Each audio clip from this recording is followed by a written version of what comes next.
Once again, welcome to Wings Online. അപ്പോൾ മക്കളെ നമ്മൾ ഇന്ന് 8th സ്റ്റാൻഡേർഡിലെ വി ആർ ദ വേൾഡ് എന്ന് പറയുന്ന ഈ ഒരു ചാപ്റ്ററിൽ നിന്ന് വരാൻ സാധ്യതയുള്ള കുറച്ച് ക്വസ്റ്റ്യൻസ് ആണ് ഡിസ്കസ് ചെയ്യാൻ പോകുന്നത്.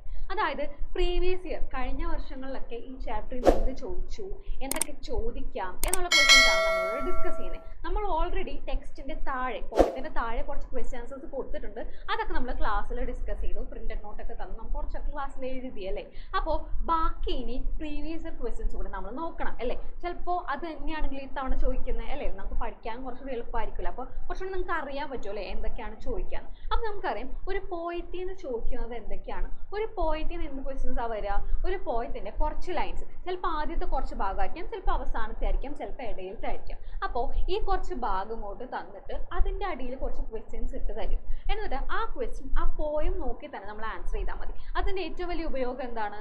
നമ്മൾക്ക് കാണാപ്പാഠം പഠിക്കേണ്ട ആവശ്യം വരുന്നില്ല അല്ലേ. നമ്മൾ കുറച്ചൊക്കെ നമ്മൾ സ്കൂളിലേക്ക് വേണ്ടിയൊക്കെ പഠിച്ചു അല്ലേ, ഇവിടുത്തെ എക്സാംസിനൊക്കെ വേണ്ടി പഠിച്ചു. അത് വളരെ നല്ല കാര്യമാണ്. അത് നമുക്ക് കുറച്ച് സ്പീഡപ്പ് ആവാൻ നമ്മളെ ഹെൽപ്പ് ചെയ്യും. നമ്മളിപ്പോഴേ ബൈ ഹാർട്ട് പഠിക്കുന്നതും മനസ്സിലാക്കി പഠിക്കുന്ന കാര്യങ്ങളൊക്കെ. പക്ഷേ വി ആർ ദ വേൾഡ്, അതേപോലെ താജ്മഹൽ ഇങ്ങനത്തുള്ള പോയത്തിൽ നിന്നൊക്കെ പോയം തരും, അതിന് കുറച്ച് ക്വസ്റ്റ്യൻസ് തരും. വളരെ എളുപ്പമുള്ള ക്വസ്റ്റ്യൻസ് ആണ്. നമുക്കത് വായിച്ച് നോക്കുമ്പോൾ തന്നെ പോയത്തിൽ നിന്നുള്ള ആൻസർ കണ്ടുപിടിക്കാൻ പറ്റും. അപ്പോൾ അങ്ങനെ ചോദിച്ചിട്ടുള്ള കുറച്ച് ക്വസ്റ്റ്യൻസും നമ്മുടെ എക്സ്പെക്റ്റഡ് ക്വസ്റ്റ്യൻസും ആണ് ഈ വീഡിയോയിൽ നമ്മൾ നോക്കാൻ പോകുന്നത്. അപ്പം നമുക്കറിയാം വി ആർ ദ വേൾഡ് ആണ് നമ്മളുടെ ഇന്നത്തെ പോയം. അപ്പോൾ രണ്ടുപേരാണ് വി ആർ ദ വേൾഡ് എഴുതിയിരിക്കുന്നത് അല്ലേ. നമുക്കറിയാം ആരൊക്കെയാണ്? നമ്മുടെ സ്വന്തം മൈക്കിൾ ജാക്സൺ അല്ലേ. നമുക്ക് എല്ലാവർക്കും മൈക്കിൾ ജാക്സൺ അറിയാം. അതേപോലെ തന്നെ ഒരാളും കൂടി ഉണ്ട്, ലയണൽ റിച്ചി ജൂനിയറും കൂടി. ഈ രണ്ടുപേരും കൂടിയാണ് ഈ വണ്ടർഫുൾ ആയിട്ടുള്ള ഈ ഒരു പോയം എഴുതിയിരിക്കുന്നത് അല്ലേ. വളരെ നമുക്കൊക്കെ ഭയങ്കര ഇഷ്ടപ്പെട്ട ഒരു പോയാണ്. അതിനോടൊപ്പം തന്നെ നമ്മളൊരു ചിൽ മൂഡ് മാത്രമല്ല, ഇത് കുറച്ച് ബാക്കിയുള്ളവരെ ഹെൽപ്പ് ചെയ്യാൻ വേണ്ടിയാണ് ഈ പോയം ആക്ച്വലി ഇരിക്കുന്നത് അല്ലേ. നമ്മൾ ക്ലാസ്സിൽ കുറേ കഥകളൊക്കെ പറഞ്ഞില്ലേ. അപ്പോൾ അതേപോലെ തന്നെ നമുക്ക് ഇതിൽ നിന്നുള്ള നേരിട്ട് ഇതിന് എന്തൊക്കെ ചോദിക്കാം എന്നാണ് നമ്മൾ ഇനി നോക്കാൻ പോകുന്നത്. അപ്പോൾ നിങ്ങൾക്കറിയാം ഇതാണ് ആ പോയം. 2 സ്ലൈഡ് ഉണ്ട്, ഇതും ഇത്രയും തരും അല്ലേ. ചിലപ്പോൾ ഇത്ര ആയിരിക്കും തരിക, അല്ലെങ്കിൽ ഇതിൽ ഒരു പാർട്ടായിരിക്കും തരിക. ഇങ്ങനെ കുറച്ച് തന്നിട്ട് ഇതിൽ നിന്ന് ചോദിക്കാൻ പറ്റിയ കുറച്ച് ക്വസ്റ്റ്യൻസ് ഉണ്ട്. വളരെ കുറച്ചേ ഉള്ളൂ. അത് ഏതൊക്കെയാണെന്ന് നമുക്ക് നോക്കാം. നമ്മൾ ടെക്സ്റ്റിൻ്റെ എക്സസൈസ് ഇതിൽ ഇൻക്ലൂഡ് ചെയ്യുന്നില്ല, അത് നമ്മൾ ഓൾറെഡി വേറെ ഡിസ്കസ് ചെയ്തതാണ്. ഇത് ബാക്കിയുള്ള കുറച്ച് ഇമ്പോർട്ടൻറ്റ് ക്വസ്റ്റ്യൻസ് ഉണ്ട്, അത് നമുക്ക് നോക്കാം. അപ്പോൾ ഫസ്റ്റ് ക്വസ്റ്റ്യൻ നോക്കി, what is the greatest gift of all? എന്താണ് ഈ ക്വസ്റ്റ്യൻ? നല്ല പരിചയമുണ്ടല്ലോ ഈ ക്വസ്റ്റ്യൻ, നമ്മൾ ഓൾറെഡി പഠിച്ചതാണ്. അതാണ് ആ ഒരു പരിചയം. What is the greatest gift of all? നമുക്ക് ഒരുപാട് സഹായങ്ങൾ ചെയ്യാൻ പറ്റും. അതിൽ ഏറ്റവും വലിയ സഹായമായിട്ട് നമ്മളെ പോയത്തിൽ ഒരു കാര്യം പറയുന്നുണ്ട്. എന്താണ് ആ കാര്യം എന്നാണ് ഇവിടെ ചോദിച്ചേക്കുന്നത്. What is the greatest gift of all? ഏറ്റവും വലിയ സമ്മാനം എന്താണ്? ഒരാൾക്ക് കൊടുക്കാൻ പറ്റുന്നതിൽ ഏറ്റവും വലിയ ഗിഫ്റ്റ് എന്താണ്? നമുക്കറിയാം, lend a hand to life. ഒരാൾ ജീവിതത്തിലാകെ അയാൾ ജീവിതത്തിൽ താഴോട്ട് പോയിക്കൊണ്ടിരിക്കുകയാണ്. ഒന്നും നമ്മൾ കൈ പിടിച്ചില്ലെങ്കിൽ അയാൾ പോകും, മരണത്തിലേക്കോ അല്ലെങ്കിൽ ഏറ്റവും വലിയ ബുദ്ധിമുട്ടുകളിലേക്കോ അയാൾ പോകാനുള്ള സാധ്യതയുണ്ട്. ആ സമയത്ത് അവരൊന്ന് കൈ പിടിച്ചൊന്ന് ഉയർത്താൻ ശ്രമിക്കുക, അവരെ ജീവിതത്തിലേക്ക് തിരിച്ചു കൊണ്ടുവരാൻ ശ്രമിക്കുക. ബുദ്ധിമുട്ടുള്ളപ്പോൾ എടാ ഞാനുണ്ട് എന്നൊക്കെ പറയുന്ന പോലെ അങ്ങനെയൊക്കെ ഒന്ന് പറയാനോ അവരുടെ ജീവിതത്തിലേക്ക് കൈ പിടിച്ചു കൊടുക്കുന്നത്, അതാണ് lend a hand to life. ജീവിതത്തിലേക്ക് അവർ തിരിച്ചു കയറ്റുന്ന ആ ഒരു സംഭവം ഉണ്ടല്ലോ, അതാണ് ഏറ്റവും വലിയ ഗിഫ്റ്റ്. അതിനേക്കാളും വലിയൊരു ഗിഫ്റ്റ് ഒന്നും നമുക്ക് ആർക്കും ഒന്നും ചെയ്യാനില്ല. നമ്മുടെ ഫ്രണ്ട്സിനായാലും അവർക്കൊക്കെ കുറേ മാർക്ക് കുറവാണ്, അപ്പോൾ അവർ ഭയങ്കര വിഷമത്തിലാണ്. അപ്പോൾ നമ്മൾ എന്ത് ചെയ്യും? നമുക്ക് ഒരുമിച്ച് പഠിക്കാം, നമുക്ക് ഒരുമിച്ച് റിവിഷൻ ചെയ്യാം എന്നൊക്കെ പറയുന്ന ആ ഒരു സംഭവം തന്നെയാണ് ഏറ്റവും വലിയ ഗിഫ്റ്റ്. അപ്പോൾ ഇവിടുത്തെ നമ്മുടെ പോയത്തിൽ ആ ഒരു ലൈനിൽ തന്നെയാണ് നമ്മൾ ഇതിൻ്റെ ആൻസർ എടുത്തേക്കുന്നത്. എന്താണ്? Lend a hand to life. ജീവിതത്തിലേക്ക് ആ ഒരു കൈ കൊടുക്കുക, ജീവിതത്തിലേക്ക് വരാൻ വേണ്ടി ആ ഒരു കൈ ഒന്ന് കൊടുക്കുക. രണ്ടാമത് നോക്കിയേ, what do you understand by the expression lend a hand to life? Why? നമ്മൾ ഈ സെയിം ക്വസ്റ്റിൻ്റെ ഒരു ബാക്കിയായിട്ടാണ് ഇത് വരുന്നത് കേട്ടോ. Lend a hand to life എന്ന് പറയുന്ന ഒരു ലൈൻ നമ്മുടെ പോയത്തിലുണ്ട്, നമ്മളിപ്പോൾ തന്നെ പറഞ്ഞോളൂ.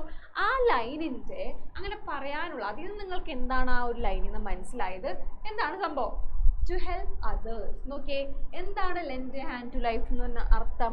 ടു ഹെൽപ്പ് അതേഴ്സ്, മറ്റുള്ളവരെ സഹായിക്കുക. മറ്റുള്ളവരെ സഹായിക്കുക എന്നാണ് ടു ഹെൽപ്പ് അതേഴ്സ്, മറ്റുള്ളവരെ സഹായിക്കുക. അത്ര എഴുതിയാൽ മതി, അപ്പോൾ തന്നെ മാർക്ക് കൂടും. അതാണ് ലെൻഡ് എ ഹാൻഡ് ടു ലൈഫിൻ്റെ മീനിങ്, മറ്റുള്ളവരെ സഹായിക്കുക. അതേപോലെ വൈ, എന്തുകൊണ്ടാണ് ഈ ആൾക്കാരെ സഹായിക്കേണ്ടി വരുന്നത്? Because people are dying. നമുക്കറിയാലോ ഈ പോയത്തിൽ എന്താ സംഭവം. ആ പറയുന്ന ആൾക്കാർ അത്രയും ബുദ്ധിമുട്ടിയത് അവർ ഇങ്ങോട്ട് വലിച്ചു കയറ്റില്ലെങ്കിൽ എന്ത് പറ്റും? പാവങ്ങൾ മരിച്ചു പോയല്ലേ, അവർ അത്രയും ബുദ്ധിമുട്ടിലാണ്. അപ്പോൾ പീപ്പിൾ ആർ ഡൈ, അതാണ് അതിൻ്റെ കാരണം. അതുകൊണ്ടാണ് ഈ ആൾക്കാരെ ഹെൽപ്പ് ചെയ്യാൻ വേണ്ടി പറയുന്നത്. Name the value that we all need. എല്ലാ മനുഷ്യന്മാർക്കും വേണ്ട ഒരു മൂല്യം എന്താണ് അല്ലേ?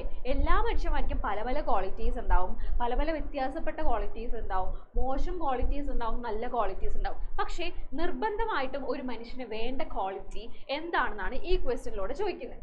എന്താണ്? ലവ്, സ്നേഹമാണ് ഒരു മനുഷ്യന് വേണ്ട ഏറ്റവും വലിയ ക്വാളിറ്റി. അതിൻ്റെ അപ്പുറം വേറൊന്നും വേണ്ട. ഒരു സ്നേഹം ഉണ്ടെങ്കിൽ ബാക്കിയൊക്കെ പുറകെ വന്നോളൂ അല്ലേ. കുറേ മോശം ക്വാളിറ്റീസ് ഉണ്ടാവും, കുറേ നല്ല ക്വാളിറ്റീസ് ഉണ്ടാവും. നല്ല ക്വാളിറ്റീസ് ആണ് ഒരു മനുഷ്യന് വേണ്ടത്. ആ നല്ല ക്വാളിറ്റീസിലെ ഏറ്റവും അത്യാവശ്യമായിട്ടുള്ള ഒരു ക്വാളിറ്റിയാണ് എന്താണ്? ലവ്. ഒരു വാല്യൂ, നമ്മുടെ ജീവിതത്തിൽ ഒരു വാല്യൂ ചോദിച്ചാൽ ലവ്. ബിക്കോസ് ഇത് പോയത്തിലുണ്ട്, അതിനുള്ള ആൻസർ ഞാൻ നമ്മളെടുത്ത് എഴുതിയിരിക്കും. അടുത്തതാണ് what is the message of the poem. ഈ പോയത്തിലൂടെ നമ്മളുടെ ഈ രണ്ട് എഴുത്തുകാർ തന്നിരിക്കുന്ന ഈ രണ്ട് ലിറിസിസ്റ്റുകൾ തന്നിരിക്കുന്ന ആ ഒരു മെസ്സേജ്, സന്ദേശം എന്താണ്? Live in harmony, help others, love others. നോക്കിയേ, കുറച്ച് പോയിന്റ്സ് ഒന്നുണ്ട്, 3 എളുപ്പമാണ്. പറ്റും 3 എഴുതാനെങ്കിൽ 2 എഴുതാം. Live in harmony, help others, love others. മറ്റുള്ളവരെ സ്നേഹിക്കുക, മറ്റുള്ളവരെ സമാധാനിപ്പിക്കുക, മറ്റുള്ളവരെ സഹായിക്കുക, നല്ല സന്തോഷത്തോടും സമാധാനത്തോടും കൂടി ഒത്തൊരുമിച്ച് ജീവിക്കുക. Why do you think that we can't go on pretending forever? ബാക്കിയുള്ളവർ സഹായിക്കും, ബാക്കിയുള്ളവർ സഹായിച്ചോളും, എൻ്റെ റോൾ വന്നിട്ടില്ല അല്ലേ. ഇപ്പോൾ നമുക്കറിയാം, നമുക്ക് വയനാട് ഭയങ്കര ഒരു ദുരന്തം വന്നു അല്ലേ. അപ്പോൾ ഈ വയനാട് ദുരന്തം വന്നപ്പോൾ നമ്മൾ വിചാരിച്ചു കുറേ പൈസ ഓൾറെഡി ഇപ്പോൾ ആൾക്കാർ കിട്ടണ്ടല്ലോ, അപ്പോൾ ഇനി ഞാൻ സഹായിക്കേണ്ട കാര്യമില്ല, കാരണം കുറേ കൂടുതൽ ആൾക്കാർ സഹായിച്ചിട്ടുണ്ട്, അങ്ങനെയൊക്കെ വിചാരിച്ചിരിക്കുന്ന ആ ഒരു ചിന്താഗതി ഇല്ലേ. അപ്പോൾ ഇങ്ങനെ ചിന്തിക്കരുത്. Why do you think that we can go on pretending for ever? എന്നെന്നും നമുക്ക് ഇങ്ങനെ തന്നെ ചിന്തിച്ച് പോകാൻ പറ്റില്ല എന്ന് നമ്മുടെ പോയത്തിലൂടെ പറയുന്നത്. അതിൻ്റെ കാരണം എന്താണെന്നാണ് ചോദ്യം അല്ലേ. ഇപ്പോൾ വയനാടുള്ള ആൾക്കാരെ നമ്മൾ സഹായിക്കണം, നമ്മളെ കൊണ്ടാവുന്നത് നമ്മൾ സഹായിച്ചാലാണ് അവർക്കൊരു ലൈഫ് ഉണ്ടാവുക അല്ലേ. അവർക്ക് നഷ്ടപ്പെട്ട ഈ ഒരു മെൻ്റൽ ഹെൽത്ത് ഒന്നും ആക്ച്വലി നമ്മളുടെ ഈ പൈസ കൊണ്ട് എത്രത്തോളം അത് അവർക്ക് തിരിച്ചു കിട്ടുമെന്ന് നമുക്ക് അറിയില്ല അല്ലേ. ഒരുപാട് നഷ്ടങ്ങൾ അവർക്ക് ഉണ്ടായി. അപ്പോൾ അതൊക്കെ അവർക്ക് ശരിയാവും, അവർക്ക് ഇത്രയും പൈസ കിട്ടില്ല മതി എന്നല്ല നമ്മൾ വിചാരിക്കേണ്ടത്. നമ്മളെ കൊണ്ട് പറ്റുന്ന ഒരു ചെറിയ കാര്യമൊക്കെ എന്താണെന്ന് വെച്ചാൽ അതൊക്കെ നമ്മൾ അങ്ങോട്ട് ചെയ്യാം അല്ലേ. അപ്പോൾ അതേപോലെ നമ്മുടെ പോയത്തിലും കുറച്ച് കാര്യങ്ങൾ പറയുന്നുണ്ട്. It is useless to think that someone will come and soon make a change somewhere. അതെ, ഇറ്റ് ഈസ് യൂസ്ലെസ്, വളരെ യൂസ്ലെസ് ആയിട്ടുള്ള ഒരു ചിന്താഗതിയാണ് എന്ത്, വേറെ എവിടെങ്ങാണ്ട് ഇരുന്ന് ആരൊക്കെയോ വന്ന് അവരെ സഹായിച്ചോളും എന്നുള്ളൊരു ആ ചിന്താഗതി. Will come and soon make a change somewhere, വേറൊരു സ്ഥലത്ത് വേറെ ആൾ വന്ന് ഹെൽപ്പ് ചെയ്തോളും എന്നുള്ള ആ ഒരു സംഭവം ഉണ്ടല്ലോ. ആ ഒരു ചിന്താഗതി ഒരു യൂസ്ലെസ് ചിന്താഗതിയാണ്. അതുകൊണ്ട് നമ്മൾ ആരും അങ്ങനെ ചിന്തിക്കരുത്. ഇവിടെ ഇപ്പോൾ ഈ പോയത്തിൽ അവരങ്ങനെ ചിന്തിക്കാനില്ല. അവരെന്താണ്, ഈ പോയത്തിലൂടെ ബാക്കിയുള്ളവരെ സഹായിക്കാനാണ് ശ്രമിക്കുന്നത്. അടുത്ത ക്വസ്റ്റ്യൻ ആണ്, it's true we will make A better day just you and me. How? ഈ പോയത്തിലൊരു ലൈൻ ആണല്ലേ ഇത്. It is true we will make A better day just you and me. ഞാനും നീയും നമ്മളെല്ലാവരും കൂടി ഒരു ദിവസം, ഭാവിയിലൊരു ദിവസം, ഒരു നല്ല ദിവസം ഉറപ്പായിട്ട് ഉണ്ടാക്കിയെടുക്കും. ഉറപ്പാണ്, ഒരു ബെറ്റർ ഡേ ഉറപ്പായിട്ടുണ്ടാവും, അതൊരു സത്യമാണ്. അങ്ങനെ പറയുന്നുണ്ടല്ലോ. ഹൗ? എങ്ങനെയാണത്? When we work in unity, we can make a better world. നമ്മൾ ഒത്തൊരുമയോടുകൂടി, നമ്മൾ യൂണിറ്റിയിൽ ഒത്തൊരുമയോടുകൂടി വർക്ക് ചെയ്താൽ we can make A better world, നമുക്കൊരു നല്ല ലോകം ഉണ്ടാക്കാൻ പറ്റും, ഒരു നല്ല നാളെ നമുക്ക് ഉറപ്പായിട്ടും ഉണ്ടാക്കാൻ പറ്റും. When will a change really come according to the lyricist? ലിറിസിസ്റ്റിൻ്റെ ആ ഒരു അഭിപ്രായത്തിൽ ഈ പറയുന്ന 2 ലിറിസിസ്റ്റ് ഉണ്ട് അല്ലേ, 2 പേരാണ് ഈ പോയിരിക്കുന്നത്. When will it change? അവരുടെ അഭിപ്രായത്തിൽ എപ്പോഴാണ് ഈ ചേഞ്ച് വരിക, മാറ്റം എപ്പോഴാണ് വരിക? വെൻ വി സ്റ്റാൻഡ് ടുഗെദർ അല്ലേ. അത് എപ്പോഴാണ് വരിക? When we stand together. എപ്പോഴാണോ ഈ പറയുന്ന നമ്മൾ ഒത്തൊരുമയോട് കൂടി നിൽക്കുന്നത്, എപ്പോഴാണോ നമ്മൾ ഒരുമിച്ച് നിൽക്കുന്നത്, ആ സമയത്താണ് എന്ത് വരിക? ഈ പറയുന്ന മാറ്റങ്ങൾ വരിക. When we stand together. What might have prompted the lyricist to sing a song like this? ഇങ്ങനൊരു പാട്ട് അല്ലേ, നമുക്കറിയുന്നൊരു പാട്ടാണ്. ഇങ്ങനൊരു പാട്ട് ഇവർ എഴുതാൻ വേണ്ടിയിട്ട്, what might have prompted the lyricist to sing a song like this, ഇങ്ങനൊരു പാട്ട് എഴുതാൻ കാരണം എന്താണ് എന്നാണ് നമ്മൾ ഈ ഒരു ക്വസ്റ്റ്യൻ ചോദിച്ചേക്കുന്നത്. എന്താണ്? For the love of mankind, for the suffering people around to stand strong and together, or the need for making the world a single family. നോക്കിയേ, കാരണങ്ങളാണ് ചോദിച്ചേക്കണേ. എന്തിനു വേണ്ടിയാണ് ഇവർ ഈ പാട്ട് എഴുതിയിരിക്കുന്നത് അല്ലേ? For the love of mankind, മനുഷ്യരോടുള്ള ആ ഒരു സ്നേഹം കൊണ്ടാണ്. മനുഷ്യരെ നമ്മളുടെ സഹജീവികളായ മനുഷ്യർ മരിച്ചു വീഴുന്നത് കാണുമ്പോൾ അവരെ കൈപിടിച്ചുയർത്തണം എന്നുള്ളൊരു ആ മനസ്സുണ്ടല്ലോ, അതൊരു സ്നേഹം കൊണ്ടാണ്, മനുഷ്യനോടുള്ളൊരു സ്നേഹം കൊണ്ടാണ്. അതേപോലെ തന്നെ for the suffering of people around to stand strong and together അല്ലേ. ഈ പറയുന്ന ലോകത്ത് കുറേ ആൾക്കാർ മരിച്ചുകൊണ്ടും സഫർ ചെയ്തുകൊണ്ടൊക്കെ ഇരിക്കുന്നുണ്ട്, അപ്പോൾ അവർക്കൊക്കെ വേണ്ടി കൂടിയാണ്. ഓർ ഈ ഓറിട്ടേക്കണേ ഇത് 2 ആൻസേഴ്സ് ആണ്. അപ്പോൾ നിങ്ങൾക്ക് എളുപ്പം പഠിക്കാൻ ഏതാണെന്നോ വിചാരിച്ച ടീച്ചർ ഇട്ടതാണ്. ഇത് കുറച്ച് കുഞ്ഞാണല്ലോ. The need for making the world a single family. ഒരു ആവശ്യമുണ്ട് ഈ ലോകത്തെ എല്ലാത്തിനും ഒറ്റ ഫാമിലി ആയിട്ട്. നമ്മളെല്ലാവരും വേറെ വേറെ ആൾക്കാരല്ല, നമ്മൾ വേറെ വേറെ വർഗം വംശം അങ്ങനെയൊന്നുമില്ല, നമ്മളെല്ലാവരും ഒന്നാണ്, നമ്മളെല്ലാവരും ഒരു സിംഗിൾ ഫാമിലി ആണെന്നുള്ളൊരു സംഭവം ഉണ്ടല്ലോ.